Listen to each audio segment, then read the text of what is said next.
Okay, you are on stream. Feel free to count me Alrighty. down when you are ready. Alright, I guess we should just jump into it. Alright, I'll give a countdown. 5, 4, 3, 2, 1, go. Alright, so I'm Kevio, this is THOTH. I have a lot of stuff to explain about the game, and not much time to do it, so I'll get right into it.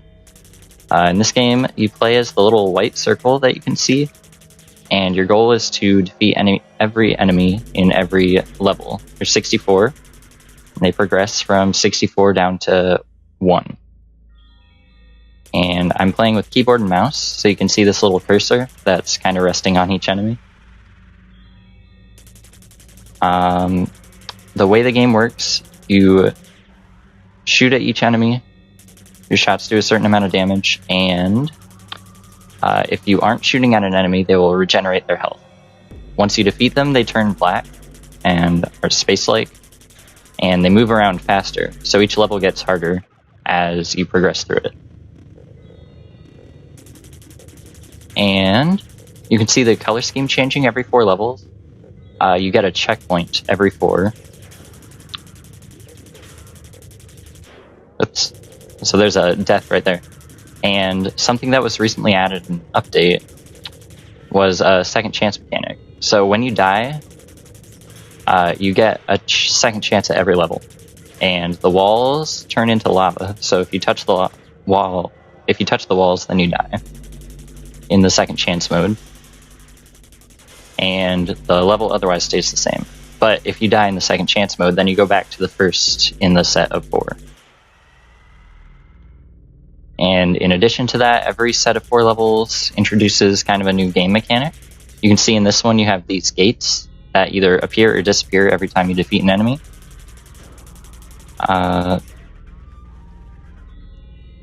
And most of the mechanics work kinda in that same sense. Every time you defeat an enemy, something new happens. And the game starts out fairly straightforward and gets a little hectic by the end of it.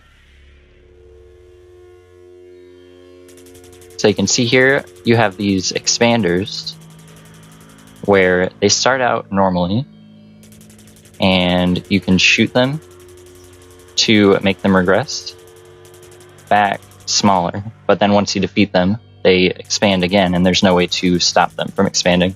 So you have to kind of be able to tell how many enemies will I be able to defeat before I'm just totally killed by the expander. But we're through that. Now the next mechanic is these links that connect enemies together. When you defeat one and it's linked to something else, the other enemies start moving away from you and flashing. Oh, is there a audio problem?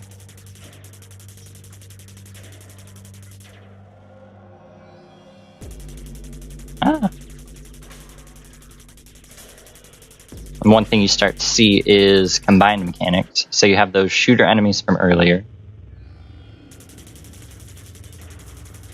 And also the links. Now we have these dots that create links. Oh, you know what? I can fix that real quick.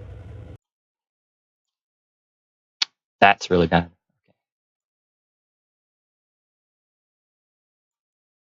That's my mistake. I should have checked that. Okay, back to the run. That's kind of embarrassing. Now you can actually see what's going on. We'll get back to the game. So just try and imagine this happening for the last few minutes. Again, I'm really sorry about that.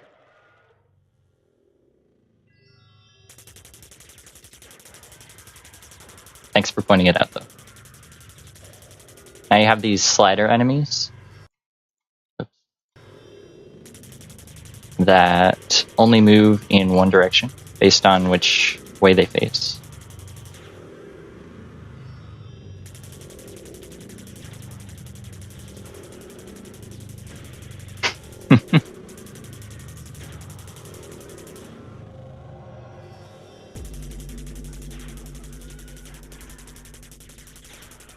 So, I never want to speak too soon, because anything can happen in this game, but halfway through now.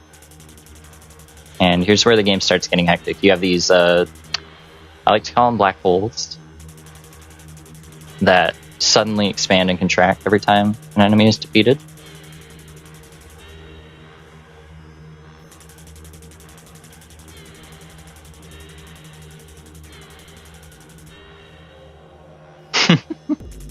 Yeah, the game is a lot more interesting in the second half. You get to see some pretty fun mechanics and combinations of mechanics. However, this grayscale set of 4 is probably the most uninteresting and also the most unfortunate.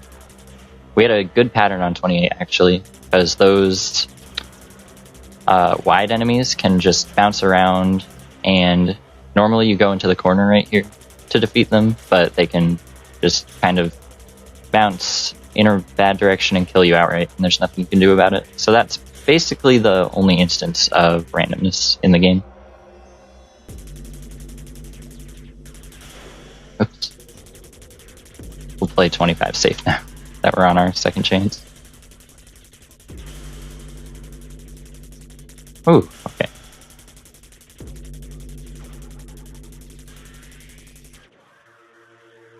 We're through that. Now, 24 through 21 introduces this cloning mechanic, and it's actually a really big spike in difficulty. You have to pay attention to where your clone is going to be, because if it's on top of an enemy or something, then you die, even if you defeat, say, the last enemy in the level.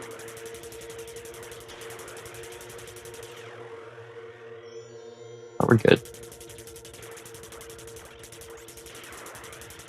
And it also loses a lot of time sometimes, because you have to wait for your clone to be in the right spot.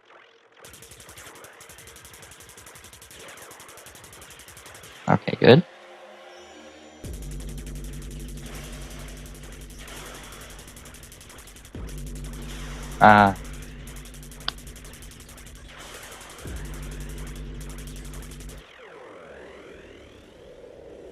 Now we have something similar to the gates earlier, except instead of opening or closing, they just open for about half a second.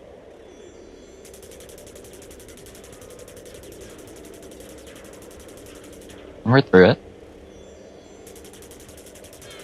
This is a fun strat. You have to move pretty close to the black hole there, and that was actually one of the things that was harder before the update that added second chance and stuff.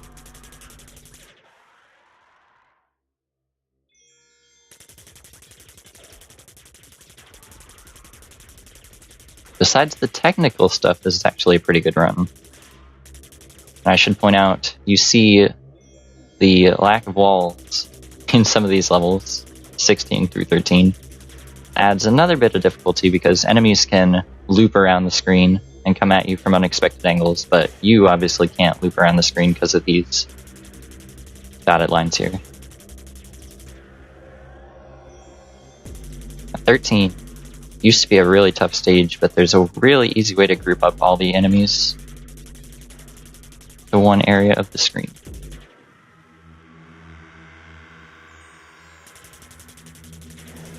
Now, when we get into the final few levels, I'll have to focus a bit more. We have these little circles that expand and contract really, really quickly. You can dodge in between them, but the fact that they're moving makes it really difficult and often not worth it. You'll see it in 9, if I can pull it off.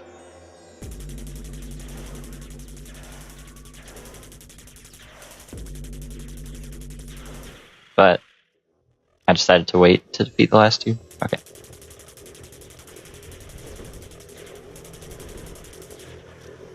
Once again, these sliding lines, and generally just things that outrun you. So you have to plan your kills in advance. You can't just go ahead and shoot enemies anymore. Give you a lot of trouble when you're learning, but you learn to deal with them. And I got stuck in the corner. That's okay. The second chance makes the run a lot more consistent. Oh, and of course, when I say that, I have to lose it once. But yeah, the strat here is to basically defeat 2 of the enemies at the same time, because then the lines barely move.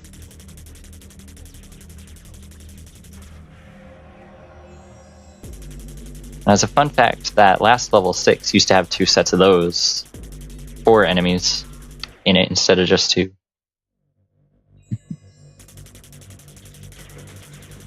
Coming up on the last few levels, this is the only time in the game, in the standard levels, you see these dragons that when you defeat them, they unlock more enemies. And I kind of wish they had been introduced earlier, because they're some of the funnest enemies to fight. 3 is pretty simple, just combines the clones and the shooter enemies. And 2 is another remix. You saw this enemy way back in 55 and then 21 as well.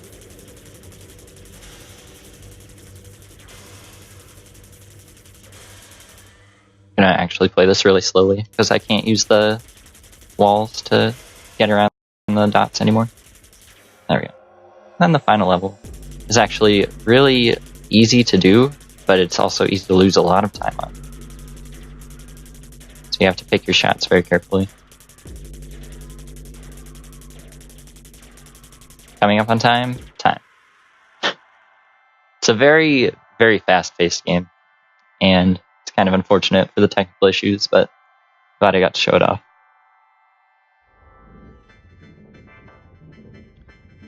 And trust me, if you saw this and thought it looked pretty straightforward, it's all about knowing the patterns of enemies and how to manage them.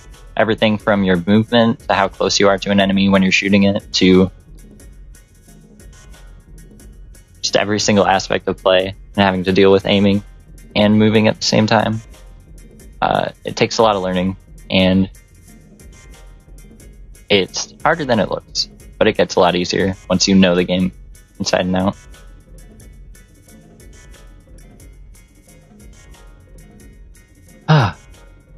Also, the game was made by Jeffy Carlson. You may know him as one of the lead developers of Limbo and Inside. And he's made this game, and he's made 140, which is going to be featured later in the marathon. And they're both pretty fun, minimalistic games, pretty trippy endings. But yeah, that's THOTH. Alright.